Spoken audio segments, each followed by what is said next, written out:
Welcome. Brought you to the shop today. These are the original Bison Platens. I am getting ready to do a setup video and swapping these out for a new shiny set. But I wanted to go through and show you, the key features that make this a game changer. Improved registration, my print quality is so much better. Our undercuts used to be 0.5, now they're 0.25 or less. Printing efficiency, production, all that has increased. It's just been great. I want to share this as why I've launched this system. These have been on the press for 4.5 years. These are original boards. These are on like 90% of the time, and they get 40 to 60 hours a week of use. Look at this. These are flat, all of them. There is not an issue with it. I've probably adjusted the screws on these twice in the last 4 years, but I've highlighted this last board for a reason.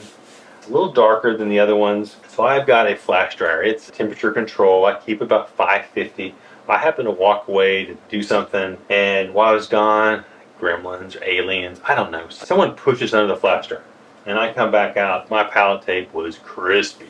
So I take the pallet tape off. I'm thinking I got to replace some boards. I clean it up, let it cool down, and I took my T-square to it.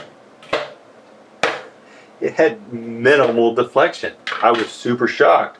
Put pallet tape on it, been using it since. I cannot tell you the difference between the print on this one or the other one. They're all the same. What saved this board was the base. It's an aluminum base. So what that did is it distributed that heat underneath this board. It's also another key feature when you're doing flash job. You're flash drying. These are going to heat up and it's going to increase your flashability and really increase your production. And if you walk away and come back, they're going to stay warm, reduce the lag time to get back up and running. So I just want to show you that. If I would have had a bracket on here, for example, all that heat would have focused on that bracket and this board would have been toast. That would have just been too much concentrated heat. This is a 12-year-old press. I bought it secondhand.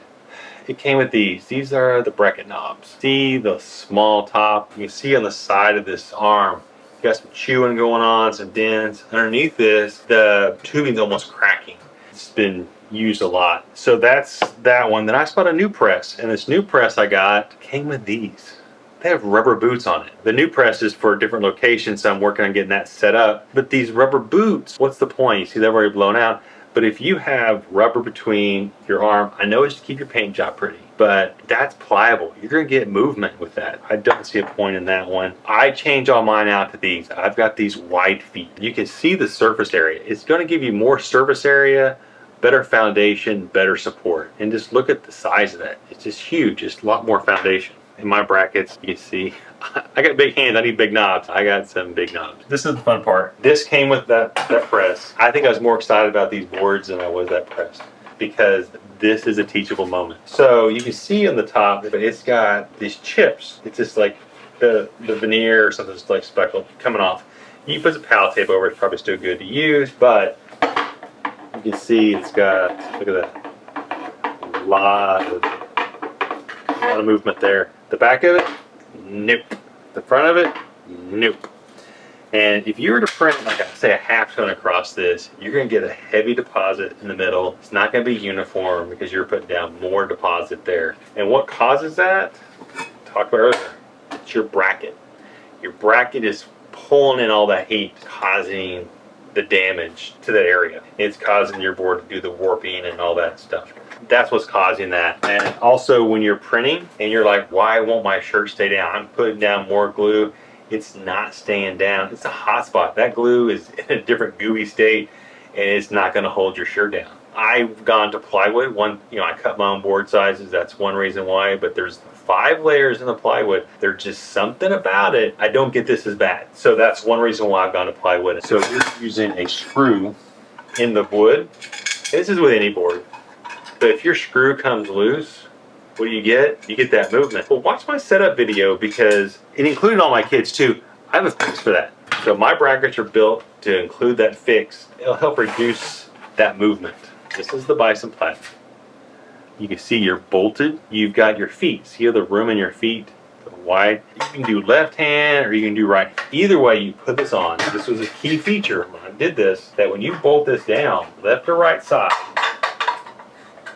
you're centered with your arm. That was key. That's your reference point when you're loading a shirt. And then when you're putting your board, this is the plywood. You see it's got the 5 layers. This is a 12-year-old board. Look at it, it's not messed up. It's perfectly flat this way. Plywood does have an issue where it will kind of give you a twist or high corners. That's the only issue I have with plywood. And this has 3 holes at the top, 3 at the bottom. It's got the center holes to hold this down flat. This base is a 12 by 17, so you can put any board on here, 12 by 17 or bigger.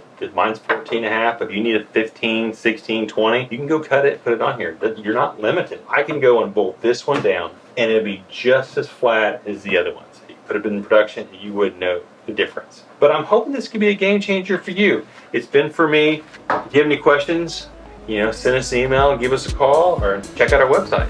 Thanks for watching.